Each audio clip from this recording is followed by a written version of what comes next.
Qur'on hamma ilmni qamragan.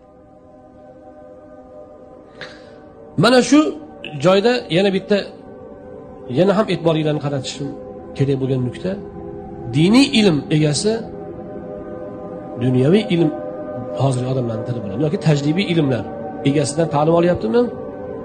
Olyapti. Islom ilmga mana shunday yondashadi. O'z vaqtida dunyo ilmini o'rganayotgan din olimiga muhtoj.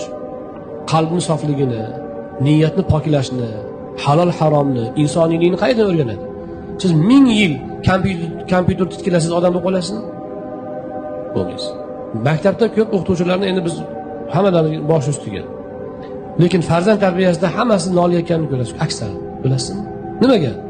Bu matematika bilan farzandni inson qila olmaysiz. Yo'inki jo'grafiyani bilib qo'ysa, birov odam axloqli bo'lib, olijanob bo'lib qolmaydi hech qachon, halol pok bo'lib qolmaydi hech qachon. Uni mukammali dinda